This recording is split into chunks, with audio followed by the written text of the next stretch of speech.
Hai semuanya, balik lagi bersama kita di Podcast Vidya. Bersama kita di mana? Di Marta Nana. Bersama aku Farhan Martaji Chandra. Dan aku Asmiha Zahrani. Selama kurang lebih 15 menit ke depan, kita akan menemani kalian berjalan-jalan dan ngobrol sama narasumber-narasumber yang keren di kampus ITB Jatinangor.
Nah, sekarang kita udah bersama narasumber kita yang pertama nih hari ini. Boleh kenalan dulu kan, namanya siapa, dari jurusan apa gitu. Ya, kenalin, aku Raffi dari Teknik Informatika angkatan 2019. Nah, kemarin kan kita udah ngobrol sama Kak Gare. Gare tentang Kak Gare juga informatika kan. Tapi informatika tuh apa sih Kak sebenarnya? Teknik informatika di ITB itu seperti apa gitu? Kalau ngomongin teknik informatika sendiri, ya dia sebenarnya apa ya? Dari namanya juga informatics gitu, kayak mungkin apa sih, coba aku tanya baik dulu, kalau kalian dengar informatics tuh apa sih yang pertama kali terlintas di kepala kalian? Kalau aku komputer sih pasti. Komputer. Kalau aku ngoding. Oh, ngoding, ya. Jawabannya ya nggak jauh-jauh dari situ sih. Di teknik informatika ini belajar tentang keinformatikaan, di mana keinformatikaan tuh sebenarnya cakupannya cukup luas ya. Dari bisa itu secara komputer, bisa itu secara software, bahkan ada belajar hardware juga. Tapi kita nggak cuma diajarin tentang ngoding atau kayak gimana sih Python crash course in 1 hour gitu. Enggak, tapi kita diajarin dari dasar-dasarnya. Karena ya dari namanya juga kan kita teknik ya, biar nanti jadi seorang engineer gitu. Nah, kalau misalkan ya, kalau aku kasih contoh nih ya, kalau kedokteran kan kayak ke apa ya? Ada langsung Iya, menuju untuk bisa kehidupan sehari-hari itu kayak kepake gitu ya ilmu-ilmunya. Kalau informatika nih yang bisa dipakai diterapkan di kehidupan sehari-hari itu apa sih Kak? Oke. Ya sebenarnya kalau dari keinformatikaan itu ada, kalau menurut aku pribadi ya, itu ada dari dua segi gitu. Ada segi secara teknis atau teknologinya, atau secara non teknisnya. Kalau secara teknis itu misalkan dari mata kuliah yang kalian pelajarin, itu kalian di informatika tuh nggak diajarin gimana sih cara ngoding, gimana apa sih sintaksnya, tapi diajarin gimana sih cara menyelesaikan masalahnya. Cara menyelesaikan masalahnya menggunakan apa? Menggunakan ilmu keinformatikaannya. Nah dari situ dilatihlah cara pikir kalian, lebih ke cara mikir, mindset dan lain-lainnya. Dan mungkin familiar juga kali ya dengan istilah computational thinking, di mana kita berpikir secara runtut, secara logis segimana komputer bekerja gitu. Dan dari situ banyak sih sebenarnya buat hal-hal yang bisa diterapkan di dunia nyata. Misalkan contoh yang paling kepikiran apa ya? Dekomposisi. Itu ada salah satu mata kuliah yang mungkin teman-teman informatika atau beberapa dari kalian, coba kalian ada makan, ada nasi, rendang, sama spaghetti. Kalian bakal makan tiga-tiganya bersamaan nggak? Nggak kan? Pasti makan satu-satu. Nah di situ terolah dekomposisi kalian. Gak cuma dalam konteks makanan, tapi dalam konteks kalian melihat masalah. Kalian melihat masalah secara struktural, kalian bisa dekomposisi. Masalahnya jadi apa? Jadi lebih kecil, dan akhirnya semakin kecil, semakin mudah untuk dikunyah kan? Nah dari kemudahan dikunyah itu, dari kalian juga bisa memudahkan juga untuk problem solving kalian gitu. Keren banget sih, kayak dari komputer dianalogikan dengan makanan jadi lebih mudah gimana? Jadi lebih, yang kali kamu bilang kan informatika tuh coding atau komputer gitu kan? Enggak loh, ternyata kita dipikir juga tentang mindset, pola pikir dan problem solving. Iya, menggunakan computational thinking itu. Semuanya biar mudah dicerna gitu ya. Kalau dari prospek kerjanya itu apa aja ya Kak? Kalau misalkan kedokteran kan tadi kan pasti dokter gitu kan. Jadi ada yang profesional juga, misalkan kayak S2-nya kan ada yang manajemen rumah sakit dan lain-lain. Kalau informatika itu apa sendiri Kak? Prospek kerja ya. Ini dulu deh. Dari kalian mau jawaban singkat atau jawaban panjang? Yang mudah dimengerti ya teman-teman di rumah. Kalau gitu aku kasih 2 contohnya. Jawaban singkatnya ya gampangnya itu sih. Kalian informatika, komputer, pasti kepikirannya hal-hal yang berbau komputer juga. Ya, software engineer. Atau kayak yang sekarang lagi sering dibahas kayak data scientist, data analis, data engineer. Terus juga kalian juga bisa karena di informatika tuh banyak ya, di teknologi cabang-cabang keilmuannya, kayak kalian bisa masuk ke hardware, bisa ke AI mungkin yang sekarang juga udah mulai sering tuh dibahas. Tapi itu defaultnya, dalam tanda kutip defaultnya ya anak informatika sana. Tapi apakah cuma terbatas sampai ke sana? Di sini tuh seringkali konsepsinya adalah anak informatika itu lulus jadi programmer. Tapi kalau menurut aku sendiri itu bukan hal yang benar. Seorang lulusan teknik informatika itu ketika lulus kita bukan jadi seorang programmer tapi jadi seorang engineer, karena dalam bahasa Inggris juga informatics engineering. Apa bedanya seorang programmer sama engineer? Karena di teknik ini yang tadi aku bilang, kita nggak belajar cuma ngoding dari bahasanya, tapi cara problem solving. Semua teknik tuh gitu menurutku. Mau teknik kelautan, mau teknik dirgantara, itu ujung-ujungnya mereka dilatih untuk menjadi seorang problem solver. Jadi ketika kita lulus dari teknik informatika, kita punya bekal sebagai problem solver. Di mana yang kita gunakan untuk problem solving, kakas yang kita gunakan untuk menyelesaikan masalah, itu adalah ilmu keinformatikaan kita. Ada masalah bisnis, kita gunakan ilmu informatika kita untuk menyelesaikan permasalahan bisnis. Ada masalah optimasi, bisa kita juga selesaikan dengan keinformatikaan. Bahkan di bidang-bidang lain, misalkan bidang kesehatan gitu, kita bisa juga kontribusi, misalkan dari mereka kalau ada kebutuhan dari pembuatan keinformatikaan, ya kita juga bisa. Dan itu termasuk dalam problem solving. Jadi kalau untuk prospek kerja itu luas banget ya. Betul sekali, luas banget. Jadi nggak cuma berkutat dengan komputer gitu ya. Betul sekali. Dari prospek kerja yang luas ini kan tentu pasti kayak menghasilkan dampak untuk masyarakat sekitar gitu. Menurut kakak sendiri gitu, apa sih dampak yang bisa dibawa oleh seorang informatik engineering gitu kepada dunia sekitar gitu? Gimana kak? Kalau mungkin kita ambil dari segi prospeknya kali ya, banyak yang jadi software engineer. Software engineer biasanya bikin apa sih? Aplikasi kan? Coba deh, kalian seberapa sering menggunakan aplikasi di kehidupan sehari-hari kalian? Dan aplikasinya apa gitu? Mau berguna, mau buat entertainment pun apa aja gitu? Instagram hampir setiap saat ya. Apalagi buat komunikasi gitu kan. Buat komunikasi. Nah iya, itu merupakan mungkin sebutannya salah satu output atau produk dari keinformatikaan, karena tujuannya di mana kan keunggulan dari mesin atau dari komputer itu mereka lebih cepat kan daripada manusia. Nah disitulah manusia bisa memanfaatkan semaksimalnya komputasi, di mana kita bisa buat entertainment, misalkan kalian main sosmed, atau bisa buat berkomunikasi, bisa bikin dari HP untuk ngobrol atau lihat status, atau kayak bahkan entertainment main game, atau kayak kalkulator, walaupun kalkulator sebenarnya termasuk komputer juga, itu fun fact. Ya hal-hal kayak gitu. Jadi kalau untuk masyarakat menurutku khususnya di era-era yang semakin modern dan semakin maju ini, ya kebutuhan teknologi semakin marak, dan tujuannya ya teknologi pasti dampaknya ada positif dan negatifnya, di mana positifnya untuk kemudahan masyarakat dengan segala masalah yang misalkan bisa diselesaikan dengan teknologi, diselesaikan dengan teknologi.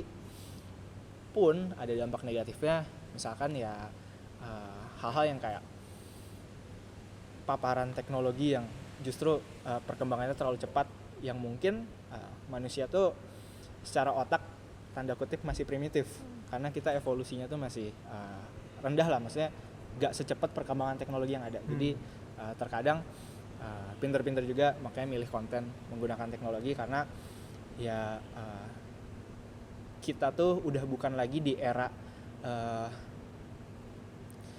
age of information, dimana dulu tuh kesusahan untuk ngambil informasi, makanya dulu tuh mungkin seringnya ke perpus gitu-gitu. Cuma sekarang justru informasi yang udah ada di mana-mana. Kalian butuh informasi apa, tinggal cari. Makanya sekarang udah bukan age of information, tapi sekarang masuknya age of wisdom, di mana kalian harus bijak untuk melakukan filter terhadap informasi-informasi yang kalian dapatkan gitu. Gimana? Insightful banget sih. Parah, IF Ngomongin jurusan aja sampai IF doang, kirain IF tuh kan cuman komputer ngoding gitu kan yang kita tahu kan. Ternyata luas banget gitu. Iya. Nah, makasih banyak banget nih Kak Makasih waktunya udah mau ngobrol-ngobrol sama kita. Semoga teman-teman yang di rumah yang nonton yang masih ragu untuk masuk informatika bisa makin tertarik ya, dan yang sebelumnya Nggak kayak baru tertarik, tahu gitu ya jadi pengen juga kan. Iya. Nah, makasih banyak Kak. Iya, terima Makasih kasih banyak. juga Marta dan Nana. Iya. Ternyata tadi seru banget ya Naya ngobrol sama Kak Raffi tentang Seru teknik informatika banget, gitu. iya. Aku kira tuh tadi teknik informatika kan tentang coding atau komputer doang gitu kan. Iya. Ternyata luas banget sih, Nak. Tapi abis ini kita juga bakal ngobrol sama salah satu narasumber yang gak kalah keren. Ngobrol apa lagi? Ada tuh saudaranya teknik informatika, Apa tuh? sistem teknologi informasi. Wah, Yuk, langsung menarik aja. banget kan? Iya, langsung aja.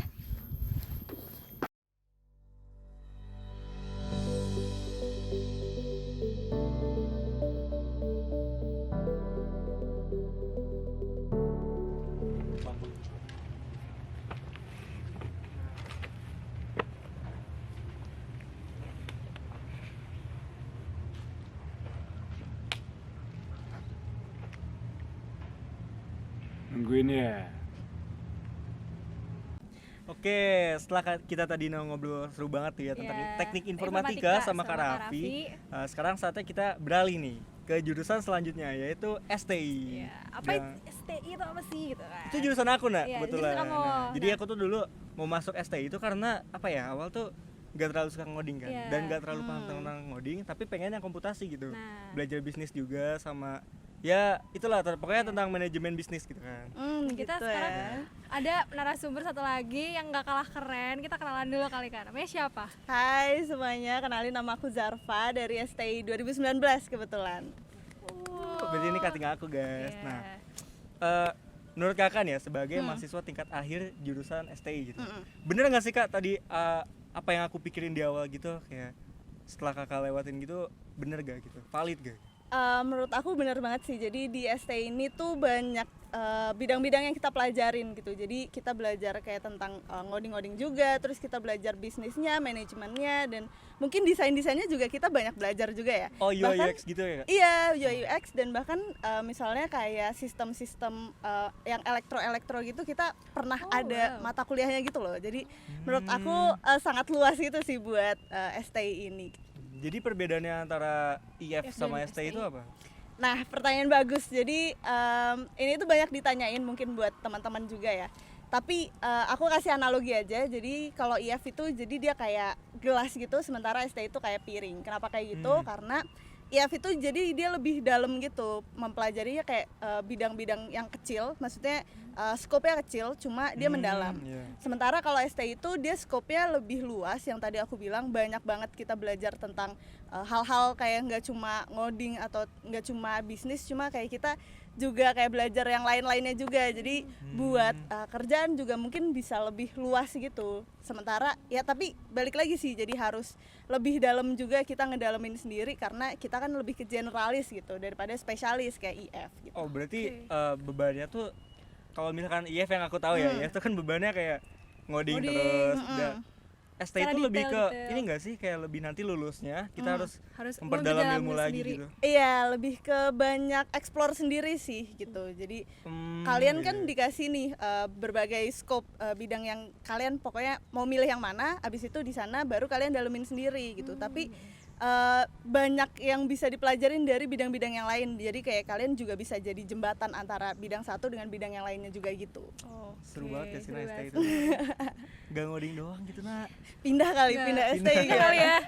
Menarik, apalagi saya nggak suka ngoding gitu. Terus kalau misalkan dari STI sendiri itu tadi kan udah bidang-bidangnya. Terus kalau Iya. misalkan prospek kerjanya nggak kalah luas dong pasti. Yes, betul banget. Jadi kita banyak banget yang ke arah engineering juga banyak sebenarnya yang developer, terus banyak juga yang ke arah UI UX karena kita belajar desain tadi.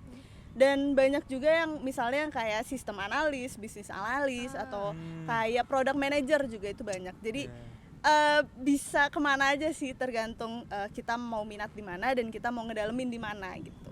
Karena tadi belajarnya general dan kita harus belajar sendiri gitu ya Kak. Betul, iya. Tapi gini Kak, aku pernah ngobrolin sama teman gitu kan, debat kayak jurusan paling enak tuh mana sih? Iya, foto STI kan pada masing-masing jurusan kayak ngebanggain diri dia sendiri gitu kan. Terus aku ngomong kayak, oh IF tuh nanti jadi dokter, kalau STI jadi yang punya rumah sakit gitu kan. Karena gitu. kayak ilmunya semua dapat gitu kan, kayak tergantung kita yang dalamnya yang mana gitu. Yes, betul banget. Nah, Jadi terus, super oke lah. dan kayak ilmunya tuh kayak bisa diterapin ke sehari-hari tuh apa gitu dari STI sendiri? Jadi kan tadi yang aku bilang, jadi STI banyak lebih ke general, dan kalau sehari-hari menurut aku tuh banyak lebih ke analisis gitu sih. Jadi sebenarnya kenapa butuh banget nih STI kan, karena kita itu banyak yang analisis dan kayak semuanya tuh kayak kita kalau bikin solusi tuh harus ada problem yang jelas, terus analisis kayak sumber daya yang kita punya itu kayak gimana, terus kira-kira implementasinya kayak gimana, dan cara buat implementasinya itu kayak gimana gitu. Dan menurut aku itu penting banget karena kayak yang aku baca juga, jadi kira-kira 90% startup itu gagal sebenarnya. Kenapa? Karena mungkin orang-orang tuh yang kayak super fokus ke solusi yang mereka bikin, sementara kan dari belakang-belakangnya kita lihat dulu kira-kira problem yang kita state, hipotesis kita ini benar apa enggak, itu harus divalidate gitu kan, datanya harus divalidasi juga, dan itu hasil-hasil analisis itu yang dipelajarin sama STI gitu. Dan menurut aku itu penting juga sih buat perusahaan-perusahaan, buat apalagi kalau misalnya kalian butuh misalnya problem solving atau kayak membuat solusi dari sesuatu permasalahan, itu kayak kita harus validate dulu apakah nih problem ini sesuai atau enggak, terus kayak sumber daya yang kita punya itu ada atau enggak, kayak waktu, uangnya, atau kayak sumber daya manusianya bahkan gitu. Jadi itu sih yang membantu gimana STI itu bisa berguna buat kehidupan kita sehari-hari nanti. Berarti valid dong omongan tadi yang IF dokter, STI yang punya rumah sakit gitu. Iya, boleh lah, boleh. Saling mengimbangi gitu ya, Iya, sama-sama gimana? penting. Terus gitu. kalau misalkan ya, kalau tadi IF Kak Raffi tuh bilang kita kemana-mana setiap hari gitu pasti pakai sosial media gitu kan. Yes. Dan sebagai dampak untuk masyarakat. Kalau STI sendiri gimana gitu? Nah, balik lagi kayak misalnya sosial media itu kan belum tentu seorang engineer itu bisa kayak dia bakal fokus lebih ke implementasinya kan, sementara kita itu lebih ke yang menjembatani gitu antara misalnya engineer-nya sama tim ke klien juga, atau tim desain atau tim bisnis gitu. Jadi kita lebih ke aligning dan jadi jembatan buat mereka gitu sih, karena kayak tadi kan karena kita general, jadi kayak kita juga tahu konteksnya buat tim desain kayak gimana, kita udah belajar UI UX-nya, buat tim bisnis gimana, kita udah belajar sisi bisnisnya, buat tim developer juga kita kan agak ada glimpse of ininya ya, bikin program and stuff-nya kita juga belajar gitu. Jadi dengan itu kita bisa menjembatani lah kira-kira gimana cara komunikasi nih ke tiap-tiap tim, yang beda-beda tim kan pasti cara berkomunikasinya juga kayak harus beda gitu kan. Jadi di situ juga diajarin gitu sih di STI gimana cara komunikasi sama tim-tim yang berbeda, dan emang harus menyesuaikan kan kita ke tim-tim tersebut gitu. Menarik Gila, banget. menarik banget, Nah, ya. gimana Nak? Menyesal gak masuk IF? Enggak sih, tapi tertarik juga. Iya. Mungkin abis ini bisa pelajari juga. Kita bisa saling mendobrak lah, bisa saling kolaborasi mendukung gitu. Gimana ya teman-teman? Buat kalian yang masih ragu nih mau milih IF atau STI, udah dijelasin kan sama dua narasumber kita. Jadi jangan pusing lagi ya milih jurusan. Jangan pusing-pusing milih jurusan, atau mungkin bisa dua-duanya. Iya. Langsung double degree ya Pak. Masih banyak banget nih kayak Masih untuk banyak, Kak. sharing-sharing ilmunya Ya, tentang STI. menarik banget dan insightful banget. Thank you semuanya. Dadah. Thank you. Wah, hari ini seru banget sih, Nak. Seru banget, kita udah keliling-keliling ITB Kampus Jatinangor dan ngobrol sama dua narasumber yang keren banget. Keren-keren banget sih, Nak. Tapi capek gak sih, Tak? Lumayan, tapi ya worth it lah, Ya, worth karena it seru lah. banget kan. Tapi sayang banget nih teman-teman, podcast video cuma sampai di sini aja.